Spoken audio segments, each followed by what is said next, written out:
Holidays-nale, adu namma GT Holidays da. GT Holidays, South India's #1 travel brand. You know you are special when you're with GT Holidays. தமிழகம் எங்கும் கிளைகள் கொண்ட அண்ணமால் institute of hotel management and hospital management படிப்பில் சேர்வதற்கான admission நடைபெறுகிறது. Sir, Modi அவர்களுடைய தமிழக பயணம் 4800 கோடி ரூபாய்க்கு திட்டங்களை தொடங்கி வைத்திருக்கிறார். அதுவும் அது எல்லாமே சவுத் ஃபோக்கஸ்டா இருக்கு. அந்த திட்டங்கள் பற்றியும் இதுக்கு பின்னாடி இருக்கக்கூடிய அரசியல் பற்றியும் உண்மையிலேயே பார்த்தீங்கன்னா இங்க தமிழக மக்களின் மனங்களை அவர் இங்கே வந்தார், வென்றார், சென்றார் என்று சொல்வது பொருத்தமாக இருக்கும். தமாஷ் என்னன்னா, அதுக்கு ஒரு வாரம் முன்னாலேயே என்னமோ தொழிலமைச்சர் திரு டிஆர்பி ராஜா அவர்கள் இந்த மோடி வந்தால் நாங்கள் மோடி இங்கே கால் வைக்க முடியாது, மோடியால் எதையும் மாற்ற முடியாது, கோபேக் மோடிங்கிற அர்த்தத்தில் பேசினார். கடைசியில் எங்கள் மோடி வந்தபோது பின்னால் அவர் பாட்டில் நின்றுந்தார். அதை பார்த்தோம் நம்ம. அட்டென்ஷனில் நின்றுந்தார். அட்டென்ஷனில் நின்று அப்படியே ஸ்டிஃபாக நின்றுட்டு இருந்தார். உணர்ச்சியே இல்லாமல் நின்றுந்தார். அவருக்கு லேசாக மயக்கம் வந்ததுன்னு சொல்லி ஆஸ்பத்திரியில் கொண்டு போய் சேர்த்தாங்கன்னு சொன்னாங்க. அந்த வகையில் அவருக்கு வந்ததுன்னு சொல்லும்போது அதில் என்ன நமக்கு ஒரு டவுட் வருதுன்னா, அது எப்படி மோடி வரும்போது கரெக்டாக அவருக்கு வந்தது? அதில் மா சுப்பிரமணியன் தான் இது வர வர ரொம்ப காமெடியாக பேசுகிறாரு. சாமானிய மக்கள் பாதிக்கப்படக்கூடாது என்பதற்காக தான் அரசு ஆஸ்பத்திரிக்கு அவர் போலையாம். முதல்வர் தனியார் ஆஸ்பத்திரிக்கு போயிட்டாராம். சாமானிய மக்கள் பாதிக்கக்கூடாது அப்படின்னு சொன்னால் தெருவா டாஸ்மாக் திறந்து வச்சிருக்கீங்களே, ஏர் ஷோ நடந்தது, சாமானிய மக்கள் 5 பேர் செத்து போனானே, உயிரை விட்டானே, அப்போ ஏங்க சாமானியர்கள்லாம் வராங்கன்னு சொல்லிட்டு வீட்டிலேருந்து ஒரு முதல்வர் நினச்சா ஒரு மிகப்பெரிய இவ்வளோ பெருசு ஒரு எல்இடி வச்சுக்கிட்டு அந்த ஏர் ஷோவை பார்க்க முடியாதா? அப்போ தெரியலையா சாமானியர்களுடைய உயிரோடைய மதிப்பு?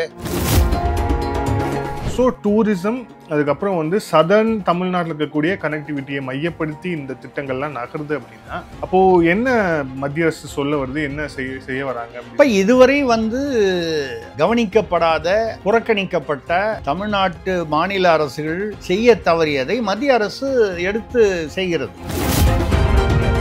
4 வருஷம் யாரோட இருந்தீங்கன்னு தெரியல. கள்ளக்குறிச்சியில் கள்ளச்சாரம் காய்ச்சறவனோட இருந்தீங்க, ஞானசேகரங்களோட இருந்தீங்க, சார்களுடன் இருந்தீங்க, தம்பிகளுடன் இருந்தீங்க, அவங்களோடலாம் இருந்துட்டு கடைசி வருஷம் தேர்தல் வரும்போது உங்களுடன் அப்படின்னு சொல்லி நீங்க நான் அப்படின்னு சொல்லி முதல்வர் சொல்றது 4 வருஷமா எங்க பக்கம் இருந்திருந்தா தமிழ்நாடு நல்லா முன்னேறி இருக்குமே, இவ்வளவு பிரச்சனை இருந்திருக்காதேன்னு கேட்க வேண்டிய ஒரு சூழ்நிலை இருக்கிறது. ஆதன் நேயர்களுக்கு அன்பு வணக்கம். இந்த சிறப்பு நேர்காணலில் நம்முடன் இணைந்திருக்கிறார் தமிழக அரசியலின் நிறுவனர் திருசக்தி சுந்தரராமன் அவர்கள். வணக்கம் சார்.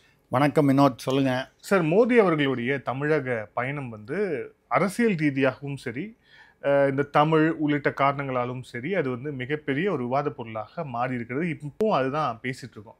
ப்ளஸ் இப்போ அடிஷ்னலாக முதலமைச்சர் ஹாஸ்பிட்டலேருந்து டிஸ்சார்ஜ் அப்படிங்கிற அந்த செய்தியும் கூடுதலாக வந்திருக்கு. பட் இருந்தாலும் பொலிட்டிக்கல் டிஸ்கஷனில் இருக்கக்கூடியது இதுதான். ஏன் ஓபிஎஸ்ஸை பார்க்கல உள்ளிட்ட விஷயங்கள்.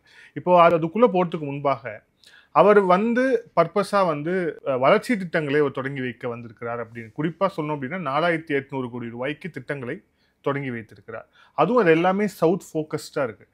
அந்த திட்டங்கள் பற்றியும் இதுக்கு பின்னாடி இருக்கக்கூடிய அரசியல் பற்றியும் சொல்லுங்கள். பிரதமர் மோடி அவர்களுடைய சமீபத்திய தூத்துக்குடி மற்றும் இங்கே கங்கை கொண்ட சோழபுரம், இந்த 2 இதுதானே மேஜராக அந்த விசிட் தானே. இங்கிலீஷில் சொல்லுவாங்க, அலெக்சாண்டரை பற்றி சொல்லும்போது ஹீ கேம், ஹீ சா, ஹீ கான்குவர்ட். தமிழில் அதையே சொல்லும்போது வந்தார், வென்றார், சென்றார். உண்மையிலேயே பார்த்தீங்கன்னா இங்கே தமிழக மக்களின் மனங்களை அவர் இங்கே வந்தார், வென்றார், சென்றார் என்று சொல்வது பொருத்தமாக இருக்கும். சொல்கிறதுனால என்ன ஒன்றே சங்கின்னு சொல்லுவாங்க, இல்லைன்னா மட்டும் சொல்லாமல் இருக்க போகிறாங்களா, அது வேறு விஷயம். நான் ஏன் அதை சொல்கிறேன்னா, இப்போ நீங்கள் சொன்னீங்க 4800 கோடி ரூபா சுமாருக்கு திட்டம், 8 கட்டமைப்பு திட்டங்கள். நீங்கள் பார்த்தீங்கன்னா தூத்துக்குடி விமான நிலையம், தூத்துக்குடி அந்த முனையம், வஉசி முனையம், அதுக்கப்புறம் ஆரல்வாய் நாகர்கோயில், அந்த பக்கம் இந்த நெடுஞ்சாலைகள், ரயில்வே ப்ராஜெக்ட்ஸு, இப்படி எல்லாமே கட்டமைப்பு இன்ஃப்ராஸ்ட்ரக்சர் திட்டம்னு சொல்லக்கூடிய 8 திட்டங்கள். தூத்துக்குடி விமான நிலையம் 450 கோடி ரூபாய் விரிவாக்கம் பார்த்தீங்கன்னா 2.5 மடங்கு பெரிதாக. நான் தூத்துக்குடி ஏர்போர்ட்டு போயிருக்கேன், ஒரு 4-5 முறை பயன்படுத்தியிருக்கிறேன். இப்போ சின்ன சாதாரணமாக இருக்கும். அதாவது ஒரு ஏர்போர்ட்டுன்னு சொல்கிற அளவுக்கு பெருசாக இருக்காது. அங்கேருந்து விமானம் கிளம்புது, ஒரு நாளைக்கு வந்து 3 விமானங்கள் 4 விமானங்கள் அவ்வளோதான் வந்து வந்திருந்தது. ஸ்பைஸ் ஜெட்டும் இன்னும் ஏதோ 1 2 விமானங்கள் தான். இப்போ வந்து டெல்லி பாம்பேக்கெலாம் வந்து போகக்கூடிய சென்னை பெங்களூருக்கு மட்டுமாக இருக்கக்கூடிய அந்த டிராஃபிக்கை தூத்துக்குடியிலேருந்து டெல்லி பாம்பே மற்ற நகரங்களுக்கு அப்போது தென் மாவட்டத்துக்கு ஒரு மிகப்பெரிய ஒரு எக்ஸ்போஷர் கிடைக்குது. தூத்துக்குடி மட்டும் இல்லாமல் விருதுநகர், தென்காசி, சிவகாசி இப்படி சுற்றி உள்ள தென் மாவட்டம். உடனே என்ன சொல்லுவாங்க, வழக்கமாக நம்ம திராவிட மாடல்கள் வந்து என்ன சொல்லுவாங்க, தேர்தலுக்காக தான் பண்ணாங்க. 3 வருஷம் 2021 இவங்க ஆட்சிக்கு வந்தாங்களே, அது ஒட்டி அதுக்கு முன்னையோ பின்னையோ மகாபலிபுரத்தில் வந்து 4 ஆண்டுகளுக்கு முன்னால் டிஃபென்ஸ் காரிடார், பாதுகாப்பு காரிடார், அப்போ எந்த எலெக்ஷன் வந்தது? இப்படி நிறைய வந்து அவர் வந்து செய்திருக்காரு. அதே மாதிரி அவர் தமிழுக்காக இன்றைக்கி வந்து அவர் ராஜராஜ சோழனும் ராஜேந்திர சோழனும் வந்து பாரதத்தின் அடையாளம்னு பேசிட்டு போனார். இதை வந்து அவர் வந்து தேர்தலுக்காக சொல்கிறாருன்னா, நீங்கள் உண்மையில் சொல்ல போனால் திராவிட மாடல் பகுத்தறிவு பகலவன்கள்லாம் ராஜராஜ சோழன் கோயிலுக்குள்ளே வந்து நேர்வழியில் போனால் வந்து அது வந்து வாஸ்து பிரகாரம் பிரச்சனை, அதில் ராசி இல்லாதது அப்படின்னு சொல்லி அந்த இன்னொரு கேரளாந்தக வாசல்னு சொல்லி சைடில் போனவங்க சதய விழாவுக்கு. கலைஞர் கருணாநிதி ஐயா அவர்கள், கலைஞர்னு சொல்லும்போது உங்களுக்கு திருச்சி வேலுச்சாமியோ இல்லை மந்திரி குமாரி படம் ஞாபகம் வந்ததுன்னா நான் பொறுப்பு இல்லை, எனக்கு சம்மந்தம் இல்லை. நான் பொதுவாக வழக்கமாக கலைஞர்னு சொல்லுவேன். அதனால் சொல்கிறேன், நீங்கள் மந்திரி குமாரியில் கலைஞர் எதின வசனத்தை வச்சு நீங்கள் அதை கோத்து பார்த்துட்டு திருச்சி வேலுச்சாமி சொல்கிறத வச்சுக்கிட்டு நீங்கள் வேறு மாதிரி பார்க்கக்கூடாது. என்ன ரைட் இல்லை என்னன்னால் இது வந்து இந்த பகுத்தறிவு பகலவன்கள் வந்து இப்போ நான் வந்து திமுக மட்டும்தான் சொல்லலை, அதிமுகவையும் சேர்த்து தான் சொல்கிறேன். ஏன்னா ஜெயலலிதா அவர்கள் வந்து ஒரு தடவை எதிரில் வந்து ஒரு பெரிய அந்த தேர்தலுக்கான மேடை போட்டிருந்தாங்க. அப்படி எம்ஜிஆர் அவர்கள் அந்த தெரு வழியாகவே அந்த பெரிய கோயில் வழியாகவே போக மாட்டாராம். ஏன்னா இவங்களுக்கு ஒரு நம்பிக்கை வந்துருச்சு, அந்த கோயிலுக்குள்ளே போனாலோ அந்த கோயிலை வந்து அந்த வாசல் வழியாக போனாலோ அவங்களுக்கு ஆட்சி போயிடும், இல்லை ஆயுள் போயிடும். ரெண்டுமே முக்கியம். ஆயுள் இருக்கிற வரைக்கும் ஆட்சி இருக்கணும்னு நினைப்பாங்க, ஆட்சியில் இருக்கும்போதே ஆயுள் போயிடணும், எப்படி வேணாலும் வச்சுக்கலாம். அப்போது கருணாநிதி மட்டும் இல்லாமல் எம்ஜிஆரும் தவிர்த்தார், ஜெயலலிதா அவர்களும் தவிர்த்தார். அங்கேருந்து பார்த்தா கோயில் கோபுரம் தெரியலன்னு சொல்லிட்டு உடனே கூப்பிட்டாங்க. அந்த இடத்துல ஒரு ஒரு ஒரு ஏதோ ஒரு மறைப்பு ஏற்படுத்து. இந்த மேடையில் பேசும்போது இங்கிருந்து அந்த கோபுரம் தெரிஞ்சால் கூட அது வந்து அப்படின்னு சொல்லி சில தகவல்கள் உண்டு. ஆக இப்படி இருந்ததை ராஜராஜ சோழனுக்கும் ராஜேந்திர சோழன், ஏன் ராஜராஜ சோழன் ராஜேந்திர சோழன் சொல்கிறோம், பல நாடுகளுக்கு சென்று அன்னைக்கு வந்து மியான்மார் வந்து சீனா வரைக்கும் அது தென்கிழக்கு ஆசிய நாடுகள் எல்லா இடத்துக்கும் வந்து கங்கை கொண்டான் கடாரம் கொண்டான் இப்படிலாம் பண்ணாங்க வந்தாங்க. இந்த ஒரு முதலாக அப்போ வந்து உலகத்தின் மிகப்பெரிய கடற்படை வந்து ராஜேந்திர சோழனுடையது, உலகத்தின், இந்தியாவின் இல்லை. அப்படிப்பட்ட பெருமைகள் எல்லாம் இருந்தது. அவர்கள் பல ஏரி குளங்கள்லாம் வந்து இது பண்ணாங்க. வீரநாராயண ஏரின்னு சொல்கிறது தான் வந்து இன்றைக்கி வீராணம் ஏரி. அது வந்து ராஜராஜ சோழனுக்கு மூத்த ராஜாதித்த சோழன்னு அவர் வந்து வெட்டின ஏரி. அதை இன்னும் அகலப்படுத்தி அதை வந்து இந்த பக்கம் நம்ம சொல்கிறது இப்போ சென்னைன்னு சொல்கிறோம், பல்லவ நாடு அன்னைக்கு பல்லவ நாடு வரைக்கும் அதை வந்து எக்ஸ்டெண்ட் பண்ணது வந்து இவர் ராஜேந்திர சோழன். வெட்டினது அவர் இல்லை, ராஜாதித்த சோழன் அவருடைய மூதாதையர். இதை வந்து நீங்கள் பார்த்தீங்கன்னா சாண்டிலியனுடைய மன்னன் மகள்னு ஒரு நாவல், பல கடல் புறா யவனராணிலாம் எழுதின சாண்டிலியனோட மன்னன் மகளில் பார்த்தீங்கன்னா இந்த சப்ஜெக்ட் இருக்கும். அது எப்படி அந்த வீரன் அவர் வந்து அந்த கங்கைக்கு போய் கங்கை கொண்டான்னு போயிட்டு வரதுக்குள்ள கரூர் கிழார்னு அவருடைய குரு, கரூர் கிழாருங்கிறவர் கிட்டத்தட்ட 200 வருஷத்துக்கு மேலே வாழ்ந்தார்னு சொல்கிறாங்க. ஏன்னா ராஜராஜன் சோழர் காலத்துலேயும் இருந்தார், ராஜேந்திர சோழர் காலத்துலேயும் இருந்தார், அதுக்கு முன்னால் இருந்தார். ஏதோ அப்போல்லாம் இந்த 200 வயசெல்லாம் சாதாரணமாக இருந்தாங்க. அது அந்த அந்த விவரங்கள்லாம் வந்து ஏன்னா சாண்டிலியன் எப்போவுமே வந்து உண்மையான சரித்திர வரலாற்று உண்மைகளை கொஞ்சம் எடுத்துப்பார், அதோட சுவாரஸ்யமாக கொஞ்சம் கதை கற்பனையை கலந்து. எப்படின்னா இப்படிப்பட்ட ராஜேந்திர சோழனையும் ஐஎன்எஸ் ராஜேந்திர சோழன்னு போட்டது யார்? மத்திய அரசு, ஒன்றிய அரசுன்னு சொல்லுவீங்களே அந்த மத்திய அரசு. ஆக ராஜராஜ சோழனுக்கும் ராஜேந்திர சோழனுக்கும் கொடுக்க வேண்டிய மரியாதையை எந்த திராவிட மாடல் கட்சியும் கொடுக்கவில்லை. இத்தனை வருஷத்தில். யார் யாருக்கெல்லாமோ வந்து தெரு தெருவா கோயில் வாசலெல்லாம் உட்கார வச்சிங்க செலவு வச்சு. பெரியார் மண்னு சொன்னீங்களே, இல்லை, இது பெரியவர்கள் மண். ராஜராஜ சோழன் மண், ராஜேந்திர சோழன் மண். அப்படி நீங்கள் பார்க்க போனால் வரிசையாக வந்து இப்போ நேற்று என்ன பண்ணார் அவர், திருப்புகழ் திருவாசகம்லாம் வந்து அதெல்லாம் வந்து காப்பியங்கள், நம்ம தமிழ் சங்க இலக்கியங்கள் காப்பியங்களெல்லாம் வந்து அதை கோயிலில் வாசிக்க வச்சார். அப்படி நீங்கள் வந்து இது யார், நாயன்மார்கள் மண். அதில் சாதி ஒன்றும் இல்லை. நீங்கள் சொல்கிற வழக்கமாக சொல்லக்கூடிய வந்து எந்த ஒரு குறிப்பிட்ட உயர் சாதி மட்டும் அதில் இல்லை. அதில் அவங்களுடைய சதவீதம் பார்த்திங்கன்னா கம்மி. எல்லா ஆழ்வார்கள் திருப்பானாழ்வார் என்ற இன்றைக்கு பட்டியலின்னு சொல்லக்கூடிய தாழ்த்தப்பட்டவர்னு சொல்லக்கூடிய அந்த இனத்தை சேர்ந்தவரை வேற ஒரு அவர் வந்து நம்ம ஒரு சாரங்க மாமுனியோ என்னமோ அவர் வந்து கல்லால் அடிச்சிடறாரு கவனிக்காமல், வழியில் நிற்கிறாருன்னு ரத்தம் வருது அவருக்கு. உடனே அவருக்கு ரத்தம் வந்தால் நமக்கு என்னன்னு ஒரு கோயில் உள்ளே போகிறாரு. ஸ்ரீரங்கம் கோயிலில் சாமிக்கு வந்து ஸ்ரீரங்கம் கோயிலில் ஏதோ ஒரு விஷ்ணு கோயிலில் சாமியுடைய கடவுளுடைய விக்கிரகத்தில் ரத்தம் வருது. இப்போது டக்குன்னு அவர் என்னன்னு யோசனை பண்ணார். கடவுள் ஒரு மனசில் வந்து சொல்கிறார், நீ என்னுடைய அடியான மட்டும் நீ அடிக்கலை, என்ன அடிச்சிட்ட. பயந்து போய் ஓடி போய் மன்னிக்கணும்னு சொல்லிட்டு அவர் வந்து கால் நடக்க முடியாதவர். அவரை தோளில் தூக்கி கொண்டு வந்து அவருக்கு தரிசனம் காண்பித்து வைத்தார். இவர் உயர் சாதியினர். யார் தூக்கிட்டு வந்தவர்? தோளில் சுமக்கப்பட்டவர் இன்றைக்கு பட்டியலினம்னு சொல்லக்கூடியது. ஸோ அந்த காலத்திலேயே அந்த மத நல்லிணக்கம் எப்படி ஒரு முக்கியம் ஒரு காலத்திலேயோ, அதே மாதிரி இந்த சாதி நல்லிணக்கம் வந்து இதுக்காக வந்து பல புராணங்களிலும் வந்து அந்த நாயன்மார்கள்லாம் வந்து யாரும் வந்து கதை இல்லை, எல்லாரும் எழுதின புஸ்தகம் இருக்க, அவங்க எழுதின நூல்கள் இருக்கின்றன என்றால் அவர்கள் வாழ்ந்தது உண்மை. இதெல்லாம் சரித்திர காலம். இந்த பெரியார்கள் வாழ்ந்த மண், நீங்கள் சொல்கிற மண் இல்லை. வந்தார் வந்து அவர் வந்து என்னை பொறுத்த வரைக்கும் இந்த தடவை மோடி வரும்பொழுது ஒரு யோகி மாதிரி ஆயிட்டார். அவர் ஒரு விதத்தில் கர்ம யோகின்னு சொல்லலாம். ஒரு நாளைக்கு 15 மணி நேரம் வேலை பார்க்குறாரு, தன் குடும்பத்துக்காக எதையும் செஞ்சிக்கல, அந்த வகையிலேயே யோகின்னு சொல்லலாம். இல்லை நம்ம உத்தரப்பிரதேச யோகி மாதிரின்னு. ஏன்னா புல்டோசர் வச்சு அடிச்சிட்டு போயிட்டார். அந்த யோகி புல்டோசருக்கு பெயர் பெற்றவர். புல்டோசர் சின்னம் தானே வருது. அந்த மாதிரி எதுக்கு புல்டோசர்னா, இந்த பெரியார் மண், இந்த மண், அந்த மண்ணு சொல்கிறவங்க எல்லாம் வந்து இப்போ அடித்து போட்டு யாரை கூப்பிட்டு பாட வச்சார் பாருங்க, இளையராஜா அவர்கள்.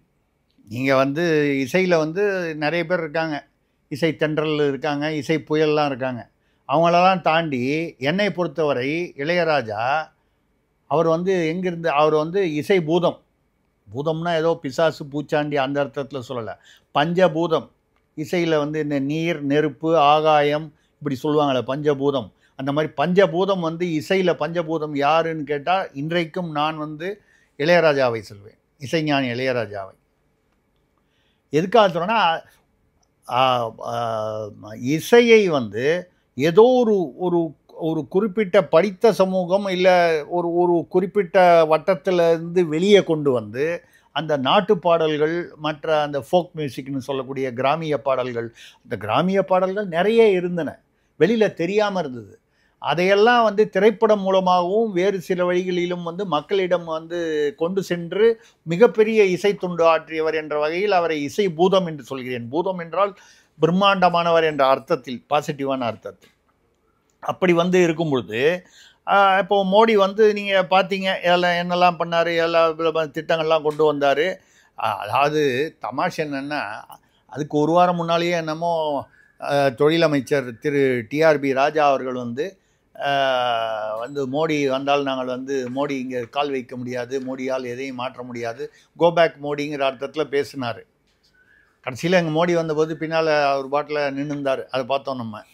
ஆமாம், மேடையில் வந்து தங்கம் தென்னரசு இருந்தாங்க, அட்டென்ஷனில் நின்றுட்டார். அட்டென்ஷனில் நின்று அப்படியே ஸ்டிஃபாக நின்றுட்டு இருந்தார், உணர்ச்சியே இல்லாமல் நின்றுந்தார். அதே மாதிரி தங்கம் தென்னரசு அதெல்லாம் புரோட்டோகால். நம்ம இப்போ அது முதல்வர் ஸ்டாலின் வந்து வந்தது போது கூட எனக்கு கூட ஒரு டவுட்டு வருது. அவருக்கு இதய அறுவை அதாவது இதய சிகிச்சை செய்தாங்க. அந்த இதய சிகிச்சை எனக்கு அதில் என்ன சில கேள்விகள் இருக்குது. நம்ம ஒன்றே சந்தேகங்கள் நீங்கள் தப்பாக நினச்சிடக்கூடாது, கேள்விகள் தான். அது எதனால் வருதுன்னா, நான் ஒரு சாதாரண வந்து பாமர தமிழ்நாட்டு குடிமகன், ரெண்டாவது ஊடகவியலாளன், 47 வருடங்கள் ஊடகங்களில் இருக்கக்கூடிய ஊடகவியலாளன். இதை தாண்டி எனக்கு ஒரு எக்ஸ்ட்ரா குவாலிஃபிகேஷன் இருக்குது. எனக்கு 2020 பைபாஸ் சர்ஜரி பண்ணாங்க, இதய அறுவை சிகிச்சை. அப்போ இது விஷயமாக எனக்கு நிறைய தெரியும். அவருக்கு லேசாக மயக்கம் வந்ததுன்னு சொல்லி ஆஸ்பத்திரியில் கொண்டு போய் சேர்த்தாங்கன்னு சொன்னாங்க. அப்போ இருக்கலாம், 70 வயது வந்து 60 சில சமயத்தில் வந்து மயக்கம் வரும். அது எதனால், பிபினால் வரலாம், சுகர்னால் வரலாம், இதய நோயினால் வரலாம், இல்லை வேறு எதனால் வேணால் வரலாம். 60 வயசுக்கு மேலே வரக்கூடிய பிரச்சனை, உடற்கூறு பிரச்சனைகள். அந்த வகையில் அவருக்கு வந்ததுன்னு சொல்லும்போது அதில் என்ன நமக்கு ஒரு டவுட் வருதுன்னா, அது எப்படி மோடி வரும்போது கரெக்டாக அவருக்கு வந்தது?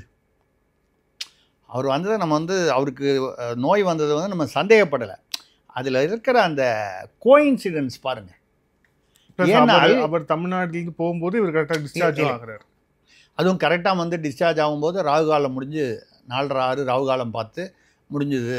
6:15 போகிறாங்க. பகுத்தறிவு. நானே முன்னால் ஒரு தடவை ஒரு நிகழ்வில் உங்கள்கிட்ட சொல்லியிருக்கேன்னு நினைக்கிறேன், இல்லை வேறு நிகழ்வில் பேசியிருப்பேன். அந்த முதல்வராக கருணாநிதி இருக்கும்போது 2006-11 நான் வந்து அப்போது வந்து பத்திரிகை ஆரம்பிக்கிறதுக்கு முன்னால் 2008 பத்திரிகை ஆரம்பித்தேன், தமிழக அரசியல் உள்ளிட்ட பத்திரிகைகளில். 2006-7 அந்த அவர் முதல்வர் வந்தபோது அப்போ தான் அந்த கலர் டிவி, இலவச கலர் டிவி கொடுக்குற டைம். அப்போனா 2006 அல்லது 2006 அதை ஒட்டி இருக்கும். அப்பொழுது அவர் முதல்வருடைய குடும்பத்தை சேர்ந்த ஜோதிமணி அவர்கள், அதாவது செல்வி அவர்களுடைய மருமகன், கருணாநிதி அவர்களுக்கு பேத்தி கணவர். அவர் ஏதோ நான் இந்தோனேஷியாவில் வந்து கோல் மைன்லாம் டீல் பண்ணிட்டு இருந்தேன். அம்பானி, அதானி, எல்லா இப்போ இந்தியா சிமெண்ட்ஸ், பெரிய பெரிய குரூப், நாகார்ஜுனா, எல்லா விதமான குரூப், பெரிய பெரிய இவங்களுக்கெல்லாம் வந்து நம்ம கோல் மைன் வந்து வாங்கி விற்பது, வாங்கி டெவலப் பண்ணி ரியல் எஸ்டேட்டு மாதிரி அது அந்த தொழிலில் இருந்தால் வருஷத்துக்கு 1000 கோடி கிட்டத்தட்ட ரூபாய் பொறுமானம் உள்ள டர்ன் ஓவர் பண்ணிகிட்டு இருந்தேன். அது கௌரவ ஆலோசகராக இருந்தேன் இந்தோனேஷியா அதிபர் மெகாவதிக்கு.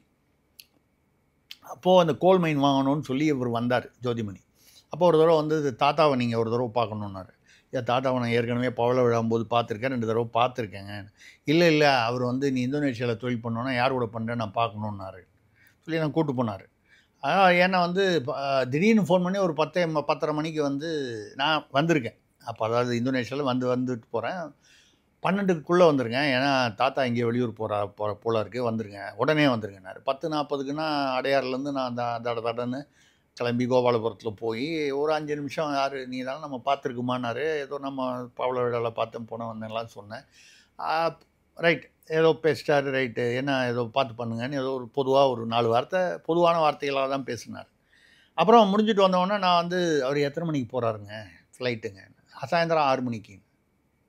ஏங்க பாதி ஏதோ ஷேவ் பண்ணிவிட்டு அப்போ தான் குளிக்க போகிறதா இருந்தேன். அவன் என்ன போய் வந்து அர்ஜென்ட்டாக வாங்கன்னு சொல்லி நான் தடன்னு ஓடியாந்தேன். கொஞ்சம் சொல்லியிருந்தீங்கன்னா ஒரு 1/2 hour முன்ன பின்ன வந்திருப்பேன். இல்லை, தாத்தா வந்து 12-1:30 ஞாயிற்றுக்கிழமை யமகண்டத்தில் யாரையும் பார்க்குறது இல்லைன்னார். இது எனக்கு நிகழ்ந்தது கடவுள் சத்தியமாக. இப்போ ராகு காலத்தில் எப்படி வந்து அவர் டிஸ்சார்ஜ் ஆகி போவார், அதுவும் வந்து அவங்க வீட்டில் வந்து மிகவும் ஆன்மீக நம்பிக்கை உள்ளவர். அந்நியார் அவர்கள் மிகுந்த எல்லா கோயிலுக்கும் போகிறாங்க, கோயிலில் நிறைய பூஜைகள் பண்ணுறாங்க, யாகம்லாம் அட்டன் பண்ணுறாங்க. பிராமணர்களாக அந்த இடத்துல பாப்பான் இல்லை, பிராமணர்கள் அப்படி தான் சொல்லணும். நம்ம வேறு ஏதாவது சொல்லும்போது நம்ம கொள்கை ரீதியாக பேசும்போது வேறு மாதிரி சொல்லணும், இது வந்தேரின்லாம் சொல்லணும். இப்போ வந்து 108 பிராமண பெண்களை வைத்து சுமங்கலி பூஜை செய்கிறார். இதை நானே ஏன்னு கேட்குறேன். ஏன்னா நான் வந்து என்னுடைய குலதெய்வம் கோயிலில் வந்து பல தடவை சுமங்கலி பூஜை செஞ்சுருக்கேன். எல்லா ஜாதியினரையும் அழைத்து தான் நான், இந்து மதம் தான், மற்ற மதங்கள் யாரும் கோயிலுக்கு வரமாட்டாங்க, எல்லா மதத்தினருக்கும் எல்லா சாதியினருக்கும் வந்து கூப்பிடணுன்னு சொல்லி நானே வந்து அப்படி தான் செய்வேன். அவங்க செய்கிறாங்க, அவங்களோட நம்பிக்கை, அது அவங்களுடைய விருப்பம். நம்ம வந்து அது யாராவது ஒரு ஜோசியர் சொல்லியிருக்கலாம், அதெல்லாம் ரைட்டு. அவங்க ராகு காலம் பார்த்து போகிறது மட்டும் இல்லாமல் எனக்கு எங்கே வந்து கேள்விகள் வருதுன்னா, முதல் நாள் அன்றைக்கி கொண்டு போய் அட்மிட் பண்ணாங்க. அவரை அட்மிட் பண்ண அன்றைக்கி பாருங்கள், மோடி பேரில் எவ்வளோ நம்பிக்கை பாருங்கள். மோடி வருவது தமிழ்நாட்டிற்கே பெருமைன்னு தங்கம் தென்னரசு அமைச்சர் பேசினாரா? மோடி வந்தால் நல்லது நடக்கும், தமிழ்நாட்டுக்கு மட்டும் இல்லாமல் தங்கள் குடும்பத்திலும் நல்லது நடக்கும்னு வந்து திமுகவின் தலைமை குடும்பம் நம்புது. நான் சொன்னால் நீங்கள் நம்பணும், இல்லைன்னா நான் சொல்கிறதுக்கு நீங்கள் பதில் சொல்ல வேண்டி வரும். இந்த பக்கம் கணவருக்கு வந்து அவருக்கு வந்து முதல்வர் அவர்களுக்கு வந்து உடம்பு சரியில்லை, மயக்கம் வருது, 70 வயதுக்கு மேலே, அவருக்கு ஏதோ சில உடற்கூறு பிரச்சனைகள். நாங்கள் வந்து ஓமந்தூர் ஆஸ்பத்திரியில் சேர்த்தோமா, பல்நோக்கு மருத்துவமனை இல்லை. கொஞ்ச நாள் முன்னால் வந்து 240 கோடி ரூபா செலவில் வந்து கிண்டி கிங்ஸ் இன்ஸ்டிடியூட்டை வந்து விரிவாக்கம் செய்து கலைஞர் நூற்றாண்டு பல்நோக்கு உயர் சிறப்பு மருத்துவமனைன்னு திறந்து வச்சோமே, அங்கே சேர்த்தமா? இல்லை. முதல்வருடைய கொளத்தூர் தொகுதியில் 200 கோடி ரூபாய்க்கு வந்து உயர் சிறப்பு மருத்துவமனை திறந்து வச்சார். அப்போல்லாம் பேசும்போது சொன்னார், சென்னை தமிழகம் குறிப்பாக சென்னை வந்து உலகத்தின் மருத்துவ தலைநகரமாக மாறிவிட்டதுன்னு பேசியிருக்காரு. அங்கெல்லாம் போய் சேரல, ஒரு தனியார் ஆஸ்பத்திரியில். அப்போ இந்த அரசு ஆஸ்பத்திரியில் நீங்கள் 240 கோடி சொல்லி உலகத்தரம் வாய்ந்தது அப்படின்லாம் சொன்னது, அதெல்லாம் வந்து பாமர மக்களுக்கு. அதில் மா சுப்பிரமணியன் தான் வந்து இது வர வர ரொம்ப காமெடியாக பேசுகிறார் அவர். சார் சார் நான் சொல்கிறது மாசு சார், அவர் வந்து காமெடியாக பேசுகிறார் பாருங்கள். அவர் என்ன சொல்லியிருக்காருன்னா, சாமானிய மக்கள் பாதிக்கப்படக்கூடாது என்பதற்காக தான் அரசு ஆஸ்பத்திரிக்கு அவர் போலையாம். முதல்வர் தனியார் ஆஸ்பத்திரிக்கு போயிட்டாராம். சாமானிய மக்கள் பாதிக்கக்கூடாது அப்படின்னு சொன்னால் தெருவாக டாஸ்மாக் திறந்து வச்சுருக்கீங்களே, ஏர் ஷோ நடந்தது, சாமானிய மக்கள் 5 பேர் செத்து போனானே, உயிரை விட்டானே, அவனெல்லாம் வந்து காப்பாற்றுறதை விட்டுட்டு காவல்துறை வந்து பத்திரமாக வந்து முதலமைச்சர், அமைச்சர், அதிகாரிகள், அமைச்சர்கள் இவெல்லாம் வந்து வீட்டில் பத்திரமா போகிற மாதிரி பாதுகாப்பு கொடுத்தாங்களே தவிர, அந்த நெரிசலில் சிக்கனவனை வந்து போய் ஆம்புலன்ஸ் பிக்கப் பண்ணுறதுக்கு 1 மணி நேரம் 2 மணி நேரம் ஆகி 5 பேர் உயிரை விட்டாங்க. இளைஞர்கள் கூட செத்து போனாங்களே. அப்போ ஏங்க சாமானியர்கள்லாம் வராங்கன்னு சொல்லிட்டு வீட்டிலேருந்து ஒரு முதல்வர் நினச்சா ஒரு மிகப்பெரிய இவ்வளோ பெருசு ஒரு எல்இடி வச்சுக்கிட்டு அந்த ஏர் ஷோவை பார்க்க முடியாதா? அப்போ தெரியலையா சாமானியர்களுடைய உயிருடைய மதிப்பு? இப்போ இந்த ஆஸ்பத்திரிக்கு போகும்போது சாமானியர்கள்லாம் அரசு எல்லா சாமானியர்களும் அங்கே இந்த இதெல்லாம் போகிறாங்க, இந்த உயர் சிறப்பு மருத்துவமனைக்கு. அதுக்காக அப்போ அப்போலோ ஆஸ்பத்திரி யாருமே வரது இல்லையா? போய் பாருங்கள். நான் அப்போலோன்னு அதாவது அவங்க அப்போலோவில் போனதுனால சொல்கிறேன். அப்போலோவில் போய், அதுவும் கிரீம்ஸ் ரோடு மெயின் இதில் போய் பாருங்கள். கீழே அந்த ஹால் நுழைஞ்சவொன்னே ஹாலில் சென்ட்ரல் ஸ்டேஷன் மாதிரி இருக்கும். ஆந்திராவிலேருந்தும் வெஸ்ட் பெங்கால்லேருந்தும் வேறு மாநிலங்கள்லேருந்தும் வராங்க. அப்போலோவுக்கென்று ஒரு தனி பிராண்டிங் இருக்குது, இல்லைன்னு சொல்ல. அதே மாதிரி உங்களுக்கு வேண்டிய கலைஞர் வந்து இது இப்போ இல்லை, கலைஞர் அவர்கள் வந்து அவருடைய இறுதி காலத்தில் அவர் இறப்பதற்கு முன்னால் வந்து எந்த ஆஸ்பத்திரியில் இருந்தார்? ஓமந்தூரில் இருந்தாரா? வேறு எங்கேயாவது இருந்தாரா? இல்லையே. காவேரி, ஆழ்வார்பேட்டை காவேரி நமக்கு நெருக்கமான ஆஸ்பத்திரி, ரைட்டு, வேண்டியவர்களுடைய ஆஸ்பத்திரி, நம்ம எல்லாருக்கும் புரியும். அதுக்கப்புறம் யாருக்கோ குடும்பத்தில் திடீர்னு வந்து ஏதோ ஒரு காதல் பிரச்சனை, ஏதோ ஒன்று அந்த மாதிரி ஒரு பிரச்சனைன்னு சொல்லி வரும்போதும் அங்கே தான் அந்த ஆஸ்பத்திரிக்கு தான் போனார் அவர். அந்த மாதிரி எல்லா தலைமுறைகளும், அந்த குடும்பத்தில் உள்ள எல்லா தலைமுறைகளும் வந்து தனியார் ஆஸ்பத்திரி தான் போதும். அப்போ அரசு ஆஸ்பத்திரி நீங்கள் வந்து அதில் என்னென்னா, எனக்கு என்ன ஒரு அதில் கேள்வி வருதுன்னா, அது அவர்களுடைய விருப்பம். அதை தாண்டி நம்ம வந்து அந்த குடும்பத்துடைய விருப்பமே ஒரு அது எப்படி வேணாலும் இருக்கலாம். இங்கே கணவர் ஆஸ்பத்திரியில் இருக்காருங்கும் போது இங்கே அவரும் நானும்னு வந்து புஸ்தகம் ரிலீஸ் பண்ணாங்களே, தப்பு இல்லை. அவர்களுக்கு அந்த இதை வந்து அதை 2வது பாகம் வெளியிடணுன்றது அதில் கூட சொல்லியிருந்தாங்க. அது ஏதோ நாவலரை வந்து நாவலர்னு சொல்லாமல் நெடுஞ்செழியன்னு சொன்னதுனால அடிச்சிட்டாருன்னு.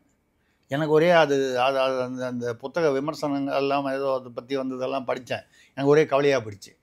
யாராவது ஒரு உயர்நீதிமன்ற நீதிபதி யாராவது இப்போ தான் ஆனாவுனா சுவமோட்டோன்னு சொல்லி வந்து எடுத்துடுறாங்க கேஸு. எதை எடுப்பாங்க எதை எடுக்க மாட்டாங்க நமக்கு தெரியல. அது மாதிரி திடீர்னு வந்து ஸ்டாலின் வந்து தன்னுடைய மனைவியை வந்து துன்புறுத்தினார் என்று அவர் மனைவியே வந்து புத்தகத்தில் ஒப்புதல் வாக்குமூலம் கொடுத்திருக்கிறார்னு சொல்லி சுவமோட்டோவாக முதல்வர் பேரில் கேஸ் போட்டால் என்ன ஆகுதுன்னு ஒரு கவலை வந்துச்சு. அப்புறம் அவ்வளோ தூரம் போக மாட்டாங்கன்ற ஒரு நம்பிக்கையில். ஆனால் வந்து அன்றைக்கி ரொம்ப சந்தோஷமாக சிரித்து கொண்டு துணை முதல்வரும் போய் பார்க்கல, ஆஸ்பத்திரியில் அட்மிட் ஆனோன்னு இவங்களும் பார்க்கல. அப்போது ஒரு கால் இப்படி இருக்குமோ, இப்படி நம்ம நல்ல விதமாக எடுத்துக்கணுன்னா, மோடி வராரு தமிழ்நாட்டுக்கு, மோடி தமிழ்நாட்டில் கால் பதித்தாலே அது புனிதமானது, அப்போ வந்து எந்தவித தீமையும் நிகழாது அப்படின்னு ஒரு காலம் அந்த குடும்பத்துக்கு நம்பிக்கை இருக்கலாம். அப்படி இருக்கிறதுனால அதை பற்றி கவலைப்படாமல் அவர்கள் விழாவில் சந்தோஷமாக கலந்து கொண்டார்கள்னு எடுத்துக்கலாம். ஸோ இப்போ இதுக்கு இல்லை நீங்கள் இன்னொன்றும் எடுத்துக்கலாம். தூத்துக்குடிக்கு போனால் மறுநாள் கங்கை கொண்ட சோழபுரத்துக்கு வரணும். கங்கை கொண்ட சோழபுரத்தில் கோயிலுக்குள்ள விழா. அப்போ அந்த கோயிலுக்குள்ள விழான்னு வந்தால் முதல்வருக்கு உள்ள கோயிலுக்குள்ளே வருவதற்கு சில சங்கடங்கள் இருக்கலாம். வெளியில் நம்ம வந்து ரகசியமாக வீட்டுக்குள்ளே பூஜை பண்ணுறதோ அது ஒவ்வொருத்தருடைய விருப்பங்க. பூஜை பண்ணுறது பண்ணாது. பதவியில் ஏதாவது பிரச்சனை வரும் அப்படின்னா பிரதமரே போகிறாரு, பிரதமரே அதை பற்றி கவலைப்படலையே. பிரதமர் தானே பெரிய பதவி இருக்கிறதுல முதலமைச்சரை விட. ஆமாங்க. அவருக்கு இதெல்லாம் வந்து அதாவது யாருக்கு மூட நம்பிக்கை இருக்கிறது? நீங்கள் வந்து யாருக்கு மூட நம்பிக்கை இருக்கிறது என்று வந்து அவர்களை வந்து நீங்கள் வந்து குறிப்பிடுறீங்களோ அந்த கட்சியை சார்ந்த பிரதமருக்கு மூட நம்பிக்கை இல்லை. மூட நம்பிக்கை இல்லாத பகுத்தறிவு பகலவன்கள் என்று சொல்லிக்கொள்ளும் நாங்கள் வந்து பெரியாரியம் அதுவா இதுவா என்று திராவிட சிந்தனைன்னு சொல்கிற யாருக்கு மூட நம்பிக்கை? திராவிட மாடல். நான் வந்து அதில் வந்து கருணாநிதியும் சொன்னேன், எம்ஜிஆரையும் சொன்னேன், ஜெயலலிதாவையும் சொன்னேன். எனக்கு ஒன்றும் இதில் வந்து இவங்களை சொல்லணும் அவங்களை சொல்லக்கூடாதுன்னு இல்லை. இதற்கெல்லாம் வந்து இந்த காரணத்தினால் செய்தார்கள் என்று ஆதாரபூர்வமான தகவல்கள் உண்டு. அதே சமயம் அவங்க மனசுக்குள்ளே புந்து இதுதான் அவங்க நினச்சாங்களா இல்லை எழுதினவன் கூட சேர்த்து எழுதினானா நமக்கு தெரியாது. ஒரு பத்திரிகையில் தகவல் வருதுன்னா நீங்கள் தானே ஊடகத்தில் வருதுன்னா நம்ம தான் நம்பணும். ஆனால் போகலைங்கிறது மட்டும் நல்லா தெரியுது. அன்றைக்கி மட்டும் வந்து கேரளா அந்த வாசல் வழியாக வந்து சதய விழாவுக்கு வந்து முதல்வராக இருந்த கருணாநிதி அவர்கள் போனது மட்டும் இல்லாமல் அன்றைக்கி மஞ்சள் துண்டு இல்லாமல் சாதாரண வெள்ளை பட்டு சட்டை அணிந்து கொண்டு போனார். பட்டு துண்டு அங்கவஸ்திரம்னு சொல்லக்கூடிய துண்டு. அதுக்கு வந்து அவர் என்ன பேசினார்னு சொல்லி ஒரு மேட்டர் கூட பேசியிருக்கேன் முன்னால். அது ஒரு காரில் என்ன பேசிக்கிட்டு போனார் ஆராசாவுடன்ங்கிறத வந்து நாங்கள் வந்து அட்டப்படமாக போட்டுட்டோம். அதில் அந்த ஓட்டுநரை சஸ்பெண்ட் பண்ணிட்டாங்க. அவர் தான் வந்து எங்கள்கிட்ட சொல்லிட்டாருன்னு. கடைசியில் வந்து நான் வந்து அந்த ஓட்டுநரை யாரோ முகம் தெரியாத அந்த ஓட்டுநரை காப்பாற்றுவதற்காக நான் ஒரு ராஜமாணிக்கம் ஐஏஎஸ் இருந்தார். இப்போ கூப்பிட்டு நான் சொன்னேன், இல்லை அவர் சொல்லலைப்பான்னு. யார் சொன்னான்னு சொல்லுங்கள், நாங்கள் உடனே ஆக்ஷன் எடுத்துருவோன்னு. ஆர்எஸ்ஆ வந்து கொஞ்சம் உற்சாகமாக இருக்கும்பொழுது கூட இருந்த மந்திரி ஒருத்தர்கிட்ட சொன்னார். அந்த மந்திரி தான் சொன்னார், இப்போ சொல்லிட்டேன்ல காலையில் சஸ்பெண்ட் பண்ணுவீங்களான்னு கேட்டேன். அதோட முடிஞ்சு போச்சு. இந்த சஸ்பென்ஷனை விட்ரா பண்ணி ஒரு வேற எங்கேயும் மாற்றி விட்டாங்க. இவ்வளவு மூட நம்பிக்கை இல்லாத பகுத்தறிவு பகலவன்கள் தான் நம்ம திராவிட மாடல். அப்போது ராஜராஜ சோழனுக்கும் ராஜேந்திர சோழனுக்கும் ஒரு பிரம்மாண்ட சிலை வைக்கிற இவ்வளோ நாள் நம்ம வச்சுருக்கணும். ஏங்க வீர சிவாஜி எப்படி கும்பிட்றாங்க? மகாராஷ்டிராவில் ஒரு கடவுளாகவே அவரை தொழுகிறார்கள். நீங்கள் வீர சிவாஜியை வந்து தவறாக பேசிவிட்டு மகாராஷ்டிரா எல்லையை தாண்டி விட முடியாது, எப்பேற்பட்ட அரசியல்வாதியாக இருந்தாலும். தவறில்லை. வீர சிவாஜி ஏதோ மகாராஷ்டிராவில் தான் சம்மந்தம்னு. இங்கே வந்து செஞ்சிக்கோட்டையை மீட்டு கொடுத்தவர் அவர் தான். தமிழ்நாட்டில் வந்து நிறைய பேர் திமுகவில் உள்ள அமைச்சர்கள்லாம் கூட வீர சிவாஜிக்கும் தமிழ்நாட்டிற்கும் என்ன சம்மந்தம்னு. தஞ்சாவூரில் சரபோஜின்னு ஒரு வம்சம் ஆண்டது காரணமே சிவாஜியோட வம்சம்தான். அது இன்றைக்கும் இருக்காங்க. அந்த தஞ்சாவூர் இளவரசர் என்று சொல்லக்கூடிய அந்த சரபோஜி இப்போ இருக்கிறார். அவர் என்னுடைய நெருங்கிய நண்பர். எப்போ போனாலும் தஞ்சாவூருக்கு போனாலும் அவர் வீட்டில் போய் சாப்பிடாமல் போனால் கோச்சிப்பார். அந்தளவுக்கு அவர்கள் அந்த வம்சத்தவர்கள். அதே மாதிரி வந்து திருவண்ணாமலையில் வந்து பல இடங்களில் வந்து மசூதிகள் வந்து கட்டி இந்துக்கள் வந்து கொடுமைப்படுத்தப்பட்ட போது, நான் சொல்கிறது வந்து இன்றைக்கி உள்ள நம்ம சகோதர முஸ்லீம்களில் முகலாயர்கள், பாரசீகத்து முகலாயர்கள் வந்தபோது அப்போ வந்து அவர்களை அந்த மசூதிகளை இடித்து அவர்களை விரட்டி விட்டு திருவண்ணாமலையில் உள்ள கோயில்கள் இப்பொழுதுள்ள கோயில் உட்பட பல கோயில்களை மீட்டு கொடுத்தவர் மகாராஷ்டிர வீர சிவாஜி. எப்படி மகாராஷ்டிரத்தில் வீர சிவாஜியை கொண்டாடுகிறார்களோ அப்படிலாம் நம்ம ராஜராஜ சோழனையும் ராஜேந்திர சோழனையும் கொண்டாடி இருக்கணும். அவருடைய சமாதி எங்கே இருக்குது? யாரோ ஒரு தனியார் ஒருத்தர் அந்த நிலத்தை வாங்கி அதில் ஒரு கொட்டா போட்டு சிவலிங்கத்தை வச்சு அவர் பண்ணிக்கிட்டு இருக்கார். ராஜராஜ சோழனுக்கு கேட்டால் வந்து வாஸ்து இல்லை வந்து ராசி இல்லை, நீங்கள் தான் மூட நம்பிக்கை, ராகு காலம் முடிஞ்சு தான் டிஸ்சார்ஜ் ஆவீங்க. உங்களுக்கு ராகு காலத்துக்கும் ராகுல் காலத்துக்கும் உங்களுக்கு வித்தியாசமே தெரியாது. ரெண்டும் ஒன்று தான் வைங்க, ஒன்றும் பெரிய வித்தியாசம் இல்லை. இருந்தாலும் இந்த அளவுக்கு வந்து இப்போது இதில் வந்து என்ன சந்தேகம்னு சொல்கிறத விட கேள்விகள் எழுதுன்னா, கணவர் ஆஸ்பத்திரியில் இருக்கார், அப்பா ஆஸ்பத்திரியில் இருக்காருன்னா அங்கே போகாமல் இங்கே விழா நடத்தினாங்க, சிரித்து கொண்டு நடத்தினார்கள். அது கூட வந்து அவர்கள் மனதில் உள்ள துயரங்களை அடக்கி கொண்டு மக்களுக்காக நெடுஞ்செழியனுக்காக தான் அடி வாங்கியதை வந்து அந்நியார் அவர்கள் சொன்னார்கள் அப்படின்னு சொல்லி அதை நீங்கள் எப்படி வேணாலும் எடுத்துக்கலாம். அதை ஆனால் அன்றைக்கி ஆஞ்சியோகிராம் பண்ணோம். ஏன்னா எனக்கு தெரியும் ஆஞ்சியோகிராம்ன்றது ஒரு டெஸ்ட்டு. இந்த தொடைப்பகுதி வழியாக வந்து இதயத்துக்கு வந்து ஒரு மெல்லிய கம்பி ஒன்று, அதில் கேமரா இருக்கும், பார்த்து எங்கேயாவது பிளாக் இருக்கா அப்படிங்கிறத பார்க்குறதுக்காக. பார்த்து இருக்குன்னா உடனே ஆஞ்சியோபிளாஸ்டி அதாவது ஆஞ்சியோகிராம்ன்றது டெஸ்ட்டு, ஆஞ்சியோபிளாஸ்டிங்கிறது மருத்துவம், ப்ரொசீஜர், சிகிச்சை. அது வந்து அதை வந்து ஸ்டென்ட் வச்சுருவாங்க, இல்லை அது வந்து லேசான அடைப்புகள்னால் அதை குத்தி விட்ருவாங்க.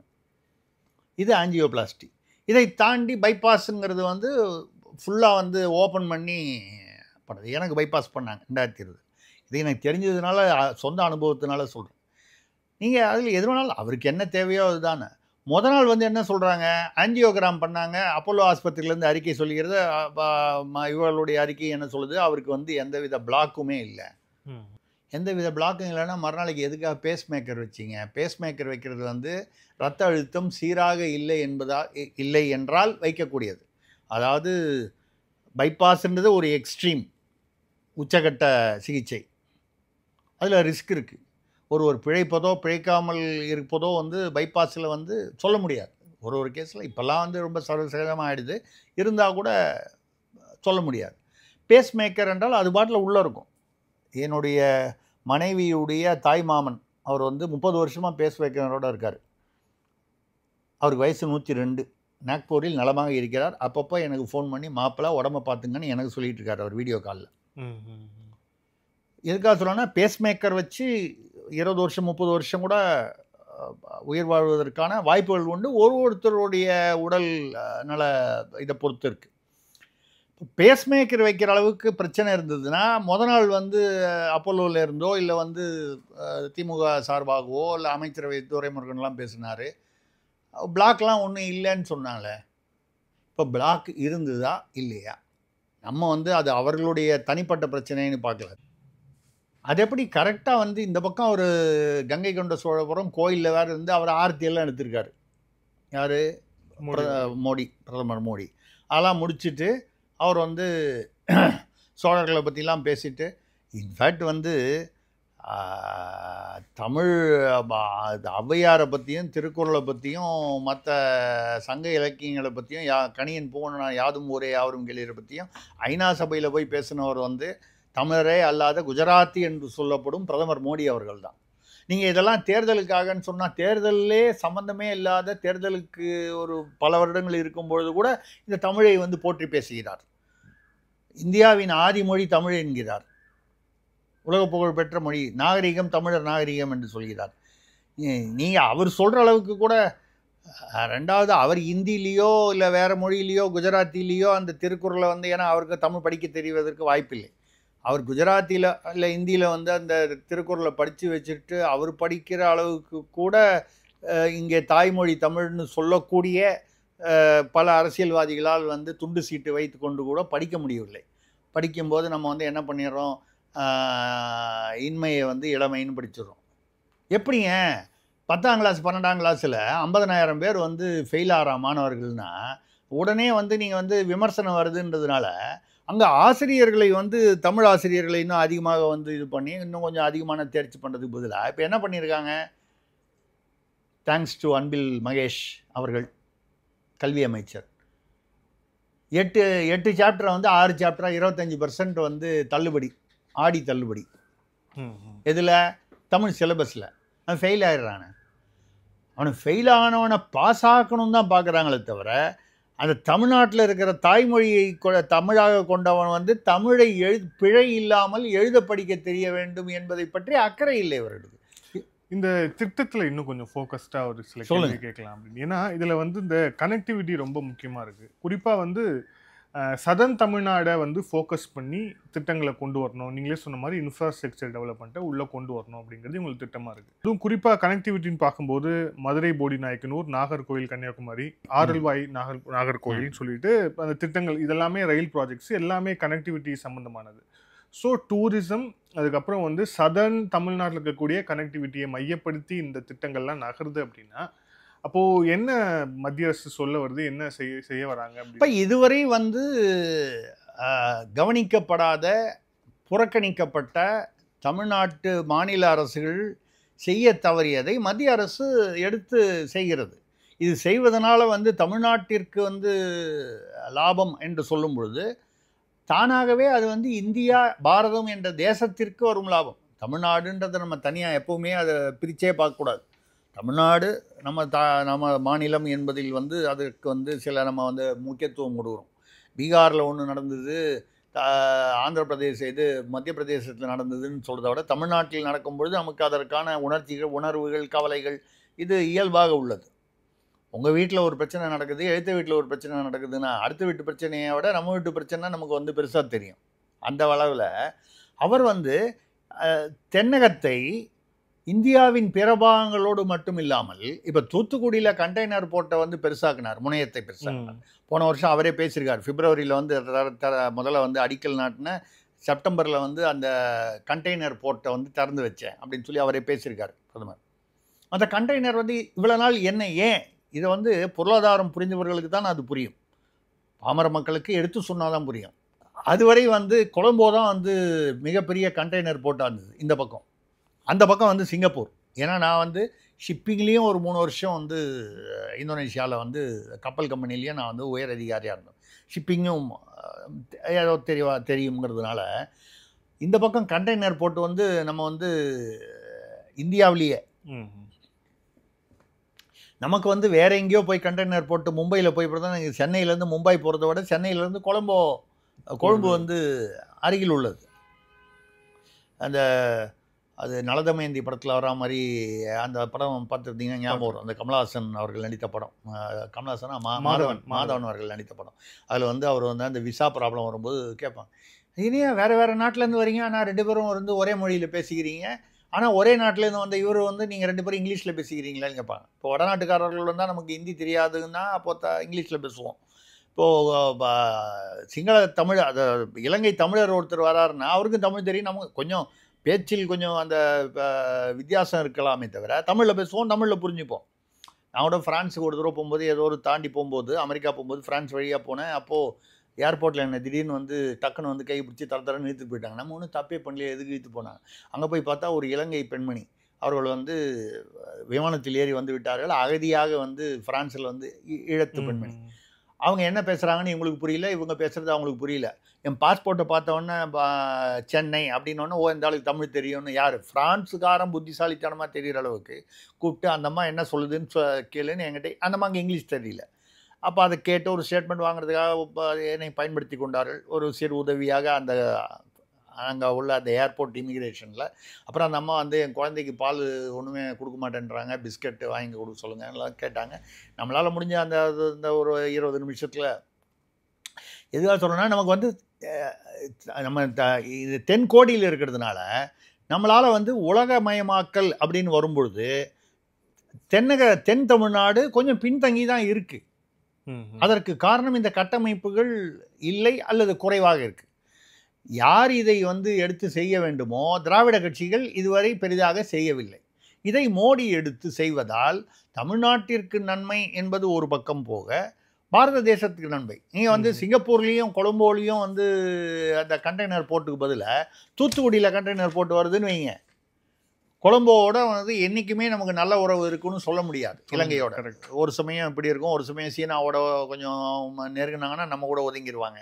சிங்கப்பூருங்கிறது கொஞ்சம் தள்ளி இருக்குது இங்கேருந்து பார்க்கும்பொழுது. அப்போது தூத்துக்குடி வருவதால் தமிழகத்திற்கு பெருமை, தமிழகத்திற்கு வருவாய், தமிழகத்து வேலைவாய்ப்பு, இதை தாண்டி பாரத தேசத்திற்கும் பெருமை. இப்படி அவர் வந்து தமிழ்நாட்டை வஞ்சிக்கிறார், துஞ்சிக்கிறார் அப்படிலாம் ஒன்றும் இல்லை. தூத்துக்குடியோ இல்லை அதை சுற்றி உள்ள அந்த தென் தமிழகத்து கட்டமைப்பை வந்து நம்ம வந்து முன்னேற்றுவதால் தமிழ்நாட்டிற்கும் வருவாய், வேலைவாய்ப்பு, பொருளாதார முன்னேற்றம், பாரத தேசத்திற்கும் அது முன்னேற்றம் என்று பாரத தேசத்தை எந்த மாநிலமாக இருந்தாலும், வடகிழக்காக இருந்தாலும், தமிழ்நாடாக இருந்தாலும், குஜராத்தாக இருந்தாலும் ஒன்றாக பார்க்கிறார் மோடி. உண்மையிலேயே சமத்துவ சமூக நீதினா அவர் தான் பார்க்குறாரு. இதில் இன்னொன்று என்னென்னா, இதுலேயே ப்ராஜெக்ட்லேயே வந்து interstate transmission system, Kudankulam nuclear power plant 3-4 அப்படி காஸ்ட்டு 550 கோடி மதிப்பில் பண்ணியிருக்கிறாங்க. இது வந்து இன்டர்ஸ்டேட் டிரான்ஸ்மிஷன். ஏற்கனவே இப்போ தமிழகத்தில் இருக்கக்கூடிய இந்த மின்சாரத்துறையில் எவ்வளோ பெரிய ஒரு லேக் போயிட்டுருக்கு அப்படிங்கிறத பார்க்கணும். குறிப்பாக டேஞ்சன்கோடைய கடன் நமக்கு தெரியும். தொடர்ச்சியாக வந்து இந்த மின் கட்டணமும் உயர்ந்துகிட்டே வருது. மின்வெட்டுகள் பொதுவாகவே திமுக ஆட்சி வந்தா மின்வெட்டுகள் உண்டுன்னு, இந்த ஆட்சியில வந்து முன்னால இருந்த அளவுக்கு மோசமாக இல்லை, ஆனாலும் ஆங்காங்கு மின்வெட்டுகள் இருக்கு. ஸோ இப்போ வந்து இன்டர் ஸ்டேட் டிரான்ஸ்மிஷன் சிஸ்டம், அதாவது மாநிலத்துக்குள்ளேயே இந்த மின்சாரத்தை வந்து பகிர்ந்துவதற்கான அந்த கட்டமைப்பு கொண்டு வரதுக்கு 550 கோடின்னு ஒதுக்கியிருக்கிறாங்க.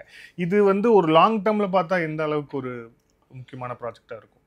இல்லை, இது ரொம்ப முக்கியம். ஏன்னு கேட்டால் இதுக்கு ஒரு சின்ன உதாரணம், பழைய உதாரணம், தமிழ்நாட்டு உதாரணத்தையே சொல்லிடுறேன். காமராசர் ஒரு ஒரு மின் திட்டத்துக்கு யாருக்காக வந்து ஒரு தொழிற்சாலைக்கு வந்து கூப்பிட்டு அதிகாரிகளை கூப்பிட்டு, மூத்த அதிகாரிகளை கூப்பிட்டு, இந்த மாதிரி அவர் லைசன்ஸ் அப்ளை பண்ணியிருக்காரு என்ன, அதை பார்த்து சீக்கிரம் கவனிங்க என்ன, அது உத்தரவு இப்போ போட்டுருங்க என்ன அப்படின்னு. இவர்கள் அதிகாரிகளுக்கெல்லாம் வந்து ஆச்சரியம். காமராசர் பொதுவாக நேர்மைக்கும் எளிமைக்கும் பெயர் பெற்றவர். அவர் வந்து யாருக்கும் வந்து ரெக்கமெண்டேஷன், அவங்க அம்மா வீட்டு வாசலில் வந்து இதில் வந்து பஞ்சாயத்துலேயோ முனிசிபாலிட்டிலேயோ அந்த பம்பு குழா போட்டபோது கிராமத்துக்கு ஃபுல்லாக போடாமல் எங்கள் அம்மாவுக்காக போட்டிங்கன்னா அது பிடுங்கி எழுதி சொன்னவர். அப்படி இருக்கிறவர் வந்து யாருக்கு ரெக்கமெண்ட் பண்ணார், ஏன் ரெக்கமெண்ட் பண்ணாருன்னு தெரியல, கேட்குறதுக்கு பயந்துட்டு விட்டுட்டாங்க, கொடுத்துட்டாங்க. அவர் சொல்கிறாரு, முதலமைச்சர் சொன்னால் கேட்டு தானே ஆகணும் யாராக இருந்தாலும். அது என்ன பின்னணி என்னன்னு கேட்க முடியாது, அவராக சொன்னாதான். அதெல்லாம் முடிஞ்சவொன்னே அப்புறம் இந்த ஆள் சொல்ல மாட்டாரே வழக்கமாக, நீங்கள் வந்து இப்போ வந்து யாருக்காகவோ ரெக்கமெண்ட் பண்ணாரே என்னன்னு யோசனை பண்ணுறீங்களா அப்படின்னு அப்புறம் கூப்பிட்டு சொல்லியிருக்காரு. அதெல்லாம் கொடுத்தோம். ஒன்றும் இல்லை, அவர் வந்து தொழிற்சாலைக்காக என்னை பார்த்து கேட்டாங்க, உங்களுக்கு எப்படி மின்சாரம் வரும்னு கேட்டேன்.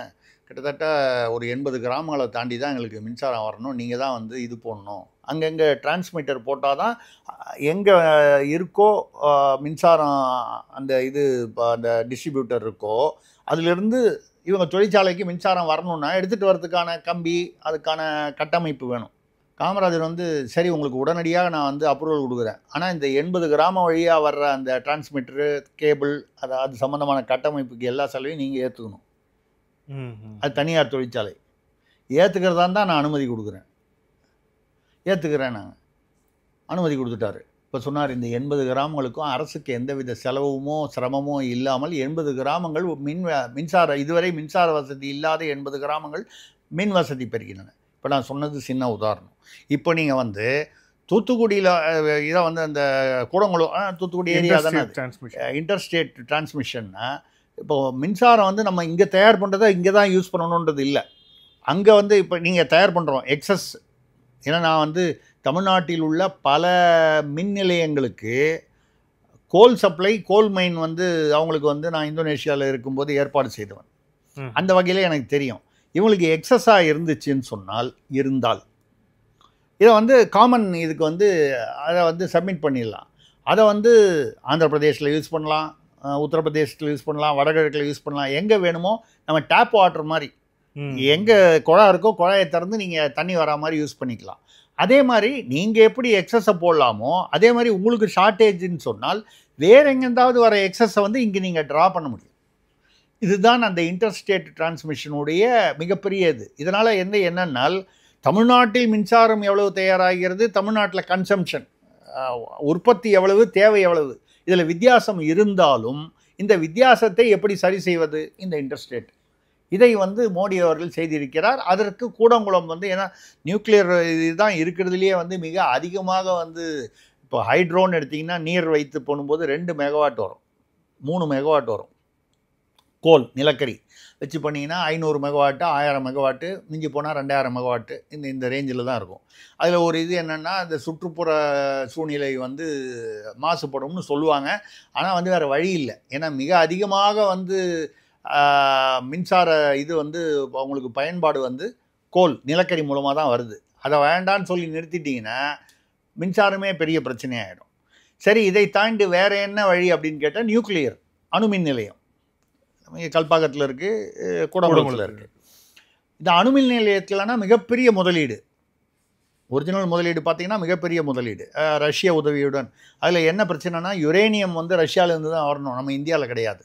ரஷ்யா அந்த பகுதியிலேருந்து தான் வரணும். அப்படி வச்சு பண்ணும்பொழுது உங்களுக்கு எவ்வளவு மெகாவாட்டுன்னா ஒரு அனல் மின் அதாவது அணுமின் நிலையத்தில் வந்து 20,000 30,000 இப்படி மெகாவாட்டு. 10 நிலக்கரி அதாவது மின் நிலையமோ 2 மெகாவாட்டாக வந்து ஆற்று நீரில் நமக்கு தான் நீரே தான் பிரச்சனையாச்சு. நமக்கு காவிரியாக இருக்கட்டும் எங்கேயா இருக்கட்டும். அப்போ அந்த 2 மெகாவாட் 3 மெகாவாட்டுங்களாம் அந்தந்த சின்ன தடுப்பணைகளை வச்சு பயன்படுத்துறது தான். 2 மெகாவாட் எங்கே இருக்குது, மேக்சிமம் வந்து கோல் மூலமாக ஒரு 2000 மெகாவாட் எங்கே இருக்குது, 20,000 30,000 40,000 மெகாவாட் எங்கே இருக்குது. அப்போது ஒரு மிகப்பெரிய வந்து இது வந்து ஒரு அந்த இன்டர்ஸ்டேட் இதை கொண்டு வந்தது வந்து அந்த மின்சாரம் வந்தால் தானங்க தொழிற்சாலை. நீங்கள் மக்களுக்கு வீடுன்றது மட்டும் பார்க்கக்கூடாது, மிகப்பெரிய தொழிற்சாலைகள் இங்கே அமைய வேண்டும் என்றால் அதற்கு மின்சாரம். ஏன் வந்து இப்போ தமிழ்நாட்டில் வந்து இவர்கள் சொல்லுகிறார்கள், எத்தனை பேர் வந்துங்கிறது வெளியே போயிருக்காங்க, லிஸ்ட் எடுங்க. ஃபோர்டு, சாம்சங் ஆடிக்கிட்டு இருக்கு பிரச்சனைகளில். ஃபோர்டு மாதிரி எத்தனையோ பேர் இங்கேருந்து ஸ்டெர்லைட்டு வேறு காரணங்களுக்காக போச்சு. இப்படி கிட்டத்தட்ட ஒரு 10-20 தொழிற்சாலைகள் வந்து ஃபாக்ஸ்கான் இந்த மாதிரி நிறைய தொழிற்சாலைகள் இங்கேருந்து வெளி மாநிலங்களுக்கு போயிடுச்சு. அதில் பல காரணங்களுக்கு இடையில் ஒரு காரணம் வந்து மின்சார தேவை. அடிக்கடி மின்வெட்டு வருவது தொழிற்சாலைகளையும் பாதிக்கிறது. எவ்வளவு தான் ஜென்ரேட்டர் வச்சா கூட, ஜென்ரேட்டர் வச்சு சில இதுதான் வந்து ஒரு முழு தொழிற்சாலையும் ஜென்ரேட்டர் வச்சு இயக்க முடியாது. அப்போது இங்கே உள்ள மின் தேவைகளை சரி செய்தால், மின்சார சப்ளையை அதிகப்படுத்தினால்தான் இங்கே நீங்கள் தொழிற்சாலை கொண்டு வர முடியும். தொழிற்சாலை கொண்டு வந்தால்தான், அதாவது மேக் இன் இண்டியா திட்டம் அவர் எங்கே கொண்டு போய் இணைக்கிறாருன்னு பாருங்கள் பிரதமர் மோடி. மேக் இன் இண்டியா, ஏவுகணையிலிருந்து குண்டூசியிலிருந்து ஏவுகணை வரைக்கும் இங்கே தயார் பண்ணணுன்ற அந்த இதில் தான் பல விஷயங்கள் வருது. இல்லைன்னா நீங்கள் என்ன பண்ணணும், அதெல்லாம் இறக்குமதி பண்ணணும். இப்போ இந்த இந்த இந்த மின்சாரத்தை வந்து நீங்கள் அந்த சப்ளையை இம்ப்ரூவ் பண்ணுறதுனால வேலைவாய்ப்பு, தொழிற்சாலைகள் அதிகமானால் அவர் வந்து கொண்டு வர்றது வந்து உண்மையான தொழிற்சாலைகள், உண்மையான வெளிநாட்டு முதலீடு. இங்கேருந்து ரிஜிஸ்டர்ட் போஸ்ட் அமிச்சு அக்னாலஜ்மெண்ட் டியூ வாங்குற மாதிரி இல்லை. லூலு மாதிரி முதலீடுகள் இல்லை, லூலு டைப் திராவிட முதலீடுகள் இல்லை. அவர் சொல்வது வந்து நிஜமான வெளிநாட்டு முதலீடுகள், வெளிநாட்டோ இல்லை வெளி மாநிலத்திலிருந்து வரக்கூடிய ஒரு அம்பானியே வராரு, அதானியே வராரு. திருப்பி நம்ம அவங்கள பேசுகிறதுக்கு காரணம் அவங்க பெரிய ஆட்சி. வேதாந்த் அகர்வால் ஸ்டெர்லைட்டு, அவர் வேறு ஒன்று, அவர் இனிமேல் வரமாட்டார். ஸ்டெர்லைட்டில் பட்ட சூட்டில் அவர் வந்து இங்கே வரதுக்கு, தமிழ்நாட்டுக்கு வரதுக்கு வாய்ப்பு இல்லை. இந்த மாதிரி இன்னும் எத்தனையோ பேர் இருக்காங்க. அவங்களாம் வந்து வரணுன்னால் எது வந்து தடையாக இருக்கிறது, குறையாக இருக்கிறது? மின் தேவை, மின்சாரம். அந்த மின்சாரத்தை சரி செய்கிறார். அப்பொழுது தமிழ்நாட்டில் தொழில் வளம் பெருகும், வேலை வாய்ப்பு பெருகும், வருவாய். அதை வைத்து ஒரு தொழிற்சாலைன்னா, இப்போ ஸ்டெர்லைட்டு மூடிட்டாங்க, இவ்வளோ வருஷம் கழித்து மூட்டின போது யாரெல்லாம் கலாட்டா பண்ணாங்களோ அதே மக்கள், ஏன்னா அவங்கள தூண்டி விட்டு யாரோ ஒரு சாரார், அந்த ஒரு சாரார் யாருன்னு தெரியும், அதை தூண்டி விட்டு கேன்சர் வருதுன்னு சொன்னாங்க. கடைசியில் ஆய்வில் வந்து அது மாதிரி புற்றுநோயெல்லாம் ஒன்றும் இல்லைன்னு முடிவாயிடுச்சு. ஆனால் திறந்தாங்களா? இல்லை. இப்போ எந்த மக்கள் அதற்கு எதிராக போராடினார்களோ அதே பொதுமக்கள் இன்று மறுபடியும் ஸ்டெர்லைட்டை திறக்கணும், 2000 குடும்பத்துக்கு நேரடி வேலைவாய்ப்பு போயிடுச்சு, 20,000 குடும்பத்துக்கு மறைமுக வேலைவாய்ப்பு போயிடுச்சு, லாரி டிரான்ஸ்போர்ட்டு அவங்களுக்கெல்லாம் வந்து தொழில் பாதிக்கப்பட்டது. தூத்துக்குடி வந்து எந்த விதத்துலேயும் வந்து இப்போ ஒரு மாதம் 2 மாதம் முன்னாலெல்லாம் பார்த்தீங்கன்னா போராட்டம் நடந்துட்டுருக்கு. இந்த சமயத்தில் மோடி அவர்கள் தூத்துக்குடியில் இதை வந்து தூத்துக்குடி, அந்த கூடங்குளம், இதை தென் மாவட்டங்களை அந்த சரௌண்டிங்கில் பண்ணுறது வந்து ஒரு மிகப்பெரிய தமிழ்நாட்டிற்கு செய்த வந்து பெரிய ஆசீர்வாதம்னு சொல்லணும். இப்போ இதை நெகட்டிவாக இன்டர்பிரட் பண்ணுறவங்க அப்போ மீண்டும் ஸ்டெர்லைட் வருகிறதா, அதுக்கு மோடி வழி செய்கிறாரான்னு கூட இன்டர்பிரட் பண்ணுவாங்க. இது ஏங்க அப்போ அங்கே உள்ள பொதுமக்கள்லாம் வந்து அவங்க கலெக்டர்கிட்ட மனு கொடுத்துட்டு போராட்டம் பண்ணுறாங்க, மறுபடியும் ஸ்டெர்லைட் வேணும்னு. ரெண்டாவது, நீங்கள் ஏன் வேண்டான்னு சொன்னீங்க? எந்த அரசியல்வாதிகள் வந்து போராட்டம்னு சொல்லி பயமுறுத்திட்டு ஒரு 2 நாள் போராட்டம் பண்ணிவிட்டு 3வது நாள் ஸ்டெர்லைட்டு வேதாந்தா அனில் அகர்வால் அவருடைய நிர்வாகத்தை தொடர்பு கொண்டு எவ்வளவு கோடிகள் வாங்கினார்கள் என்ற பட்டியல் வேண்டுமானால் இன்னும் ஒரு நாள் வந்து நம்ம தனியாக வச்சுப்போம் எபிசோடு. எல்லாமே டபுள் டிஜிட் கோடி, 60 கோடி 70 கோடி இப்படி வாங்கிட்டு போன தலைவர்கள், இனமான தலைவர்கள் தமிழ்நாட்டில் இருக்காங்க நிறைய பேர். ஸோ அவங்களுடைய நோக்கம் என்ன? அந்த முதலாளி காசு 50 கோடியோ 70 கோடியோ இவர்களுக்கு பயந்து கொண்டு பிளாக்மெயில் தானே, அந்த காசை கொடுத்துட்டான்னா அப்போ தமிழ்நாட்டு ஒரு கால் அது உண்மைன்னு வச்சுங்க. அந்த புற்றுநோய் வருவது, மாசுபடுவது அது வந்து உண்மையினால், இப்போ தமிழ்நாட்டு மக்களுக்கு புற்றுநோய், தூத்துக்குடி மக்களுக்கோ அதை சுற்றி உள்ளவர்களுக்கோ புற்றுநோய் வந்தால் பரவாயில்ல, எனக்கு 50 கோடி வரணும்னு தானே போய் பண்ணீங்க. அரசியல் தலைவர்களை தோலுரித்து காட்ட நான் தயாராக இருக்கிறேன், என்னிடம் ஆதாரங்கள் இருக்கிறது, இந்த ஆதாரங்களை நான் தமிழக அரசியலில் எழுதியிருக்கேன், அது இன்னும் நான் பத்திரமா வச்சுருக்கேன், எடுத்து என்னால் வந்து கொடுக்க முடியும். சரி, இப்போ வந்து அதை விட்டுருவோம், அது பழைய கதை. இன்றைக்கி அதே மக்கள் தானே மறுபடியும் எனக்கு ஸ்டெர்லைட் வேணுங்கிறாங்க. உங்களுடைய நீங்கள் வந்து அரசியலுக்காக செய்த நான் எனக்கு ஒன்றும் வேதாந்த அகர்வால் மாமா இல்லை மச்சான் இல்லை. என்ன பண்ணார், இந்தியா வந்து 40% இப்போ வந்து காப்பர் நம்ம வந்து காப்பர் வந்து எக்ஸ்போர்ட் பண்ணிட்டு இருந்தோம். ஸ்டெர்லைட் இருக்கும்போது இப்போ இம்போர்ட் பண்ணிட்டு இருக்கோம். இதுக்காக என்ன பண்ணார், வேதாந்தா அகர்வால்ன்றவர் வேதாந்தா குரூப்புங்கிறது அனில் அகர்வால், அது ஒரு குரூப்பு. அதானி என்ன பண்ணார், அவரும் போட்டியாளர். அம்பானி அதானி நம்ம சொல்கிறோமே தவிர அவங்க ஒருத்தருக்கு ஒருத்தர் போட்டியாளர், தொழில் போட்டி. அவர் என்ன பண்ணார், ஸ்டெர்லைட் இதுக்கப்புறம் திறக்கிறதுக்கு வாய்ப்பு இல்லை அப்படின்னு சொல்லி குஜராத்தில் ஒரு மிகப்பெரிய யூனிட் போட்டார். இங்கே இருக்கிற ஸ்டெர்லைட்டை போல் இன்னொரு 2 மடங்கு ஒரு பெரிய யூனிட் போட்டிருக்காரு. அடுத்த 6 மாதங்களில் அது வந்து ப்ரொடக்ஷன் துவக்குறாங்க. அது துவக்குனா மறுபடியும் நம்ம வந்து நெட் எக்ஸ்போர்ட்டர் ஆகிடுவோம். இறக்குமதிக்கு பதிலாக மறுபடியும் ஏற்றுமதி. ஆக தமிழ்நாட்டில் அரசியல்வாதிகள் சிலர் வந்து சுயலாபத்திற்காக மக்களை வந்து ஏமாற்றி புற்றுநோயின்னு அதை பெருசுபடுத்தி கடைசியில் புற்றுநோய் வரக்கூடிய ஆபத்து இருந்தால் அதை நிச்சயமாக மூட வேண்டும், அதில் ஒன்றும் இல்லை. எல்லா விதமான ஆய்வுகள் பண்ணி ஒரு ஆய்வில் கூட வந்து 6-7 ஆய்வுகளோ வேறு வேறு ஏஜென்சிஸ் பண்ணியிருக்காங்க. மத்திய அரசு, மாநில அரசு, பொதுவானவர்கள், எதுலேயுமே வந்து புற்றுநோய் வரக்கூடிய அந்த ஒரு மாசு இருக்கிறதா வரலையே.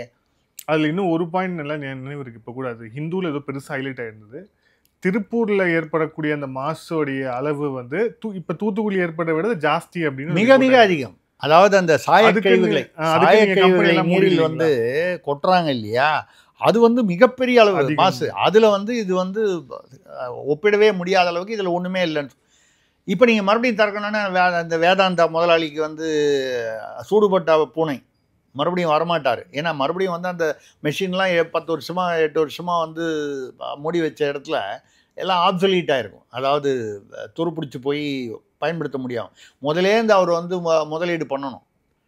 யாரும் ரிஸ்க் எடுக்கிறதுக்கான வாய்ப்புகள் இதுக்கு பதில் வேறு ஒரு மாநிலத்தில். அதில் வேறு வந்து என்ன பண்ணிட்டாரு, அதானி வந்து குஜராத்தில் கொண்டு போய் போட்டார். அப்போ அவர் இனிமேல் அந்த வேதாந்தா வந்து நீங்கள் கூப்பிட்டா கூட இங்கே மட்டும் இல்லை வேறு இடத்துல போடுறதுக்கு அவருக்கு தயக்கம் வரும்.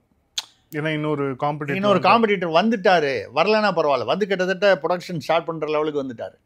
அப்போது யாருக்கு நஷ்டம்? இவர்கள் செய்த அரசியல் ஏதோ வந்து தமிழ்நாட்டுக்கு நஷ்டம் பொதுவாக நினைக்காதீங்க. தமிழ்நாட்டு மக்களுக்கு, தென் தமிழ்நாட்டு மக்களுக்கு வேலை வாய்ப்பு போச்சு, வியாபார வாய்ப்புகள் போச்சு.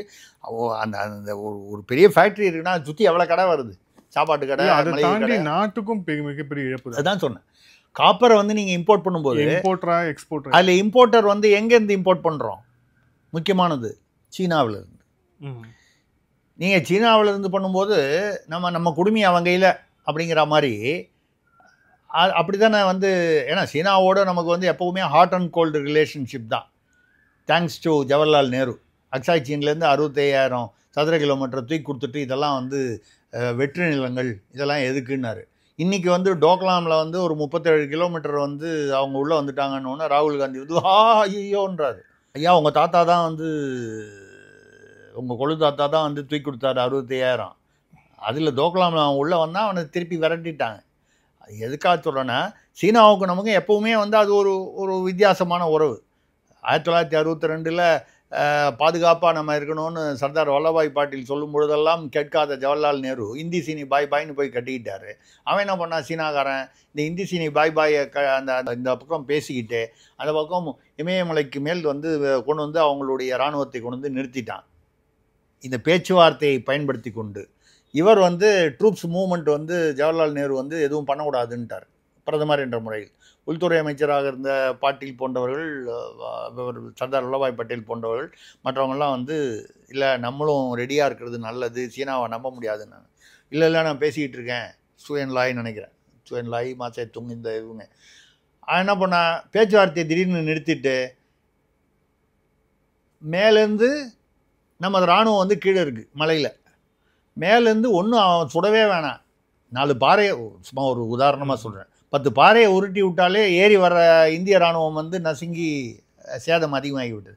அப்படி தான் 1962 போரில் வந்து நாம் வந்து பின்னடைவு, நமக்கு பாதிப்பு அதிகமாச்சு. அதுக்கப்புறம் பாகிஸ்தானுடன் வந்தபோது நாம் மொழித்து கொண்டு ஓரளவுக்கு சமாளித்து விட்டோம் என்பது வேறு விஷயம். என்னன்னால் இப்படி இருக்கக்கூடிய அந்த காப்பர், ஏன்னா சீனாவுடைய உறவு வரும்பொழுது சீனாவிலிருந்து காப்பர் இம்போர்ட் பண்ணுறோம். திடீர்னு ஒரு நாளைக்கு சீனாவுக்கு நமக்கு ஏதோ வேறு ஒரு விஷயத்தில் ஒரு பிரச்சனை, அடிக்கடி வரக்கூடிய பிரச்சனைகள் தான். அப்படி வரும்பொழுது இந்த காப்பரை நிறுத்திட்டான்னு வைங்க, இந்த காப்பரை நிறுத்திட்டா எது முதல்ல அடிபடும்னு கேட்டால் மின்சாரத்துறை, மின்துறை தான். காப்பர் அதிகமாக பயன்படுவது மின்சாரத்துறையில் தான். இப்போ இவ்வளவையும் கணக்கு பண்ணி பிரதமர் மோடி இங்கே வந்து தூத்துக்குடியில் வந்து இது எல்லாத்தையும் ஏதோ சொல்லுவாங்க, இந்த புள்ளிகள்லாம் இணைச்சி பாருங்கள், ஒரு கோலம் போடுற மாதிரி இருக்கும். கூடங்குளம், தூத்துக்குடி முனையம், தூத்துக்குடி விமான நிலையம், அதை சுற்றி நாகர்கோயில், ஆரல்வாய் மொழி போன்ற கட்டமைப்புகள். ஏன்னா நீங்கள் வந்து தூத்துக்குடியில் ஒன்று மேனுஃபேக்சர் பண்ணிங்கன்னா தொழில்கள் ஜாஸ்தியாச்சுன்னா அதை எப்படி எடுத்துகிட்டு போவீங்க வெளியில்? அந்த பக்கம் நீங்கள் தூத்துக்குடியிலேருந்து சென்னை வரதை விட தூத்துக்குடியிலேருந்து திருவனந்தபுரம், கேரளம் போகிறது நல்லது. என்ன எனக்கு ஒரே ஒரு பயம், ஏற்கனவே ரேஷனு, மணல், கனிம வளம்லாம் வந்து சௌரியமாக இங்கே தமிழ்நாட்டிலிருந்து எல்லாத்தையும் வந்து இது வந்து என்னமோ ஒரு மண், அவர் மண், இவர் மண்ணுன்னு சொல்லிட்டு இந்த மண் பூரா வந்து வெளியில் விற்று தான் வந்து இங்கே உள்ள அரசியல்வாதிகள் பிழைப்பு நடத்துகிறார்கள். அதிகாரிகள் அவர்களுடன் கூட்டு சேர்ந்து அது ஒரு செஞ்சிட்ருக்காங்க, மணல் கடத்தல், கனிம வள கடத்தல்னு.